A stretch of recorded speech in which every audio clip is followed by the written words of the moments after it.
Ayos ka lang ba? Ayos lang ako. Salamat ha. Malayo. Utang ko yung buhay ko sa'yo. Ako nga pala si Hector. Ako naman si Liway. Liway. Kinagagala kitang makilala, Hector. Ako din. May mga mabubuti pa pala dito sa Maynila. Sino namang nagsabi sa'yo na walang mabuting tao dito sa Maynila? Si Nanay. Pag gumising ako at wala akong nakitang tortang talong sa pagkainan, malilintigan ka sa akin, Liway!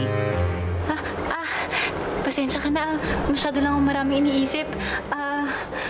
Maraming salamat uli Hindi ko kakalimutan to nangyari. Salamat sa pagligtas. Pero mauuna na ako, Hector Sige, Liway. Sige. Liway! Sana makita kita muli.